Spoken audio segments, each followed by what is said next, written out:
আত্মা ছোঁয়া যে মানুষগুলো আছে না, এই আত্মা ছোঁয়া মানুষগুলো আত্মার মধ্যেই কষ্ট দেয়। আপনার সব থেকে কাছের যে মানুষ, আত্মার মানুষ যাকে বলে, ভালোবাসার মানুষ, পছন্দের মানুষ, এইসব মানুষগুলো যখন কষ্ট দেয় না, তখন কষ্টটাই সে আত্মার মধ্যেই লাগে।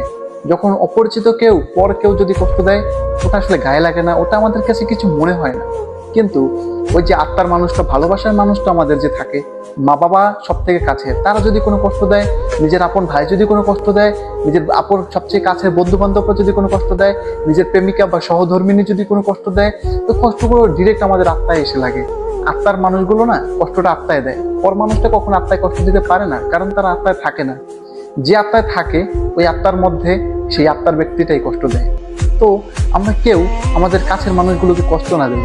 আমরা কথা বলার আগে অবশ্য আমাদের কণ্ঠের যে স্বরটা বা কণ্ঠের যে টোনটা, এটা কতটুকু উপরে আছে, মানুষের সাথে আমরা কিভাবে কথা বলতেছি, কথা বলার আগে আমাদের অনেকবার ভাবা উচিত যে আমরা কিভাবে একটা মানুষের সাথে কথা বলতেছি, কথাটা কি প্লাস পয়েন্ট হবে নাকি মাইনাস হবে, সে কি কষ্ট পাবে নাকি দুঃখ পাবে বা কিছু মনে করবে কিনা।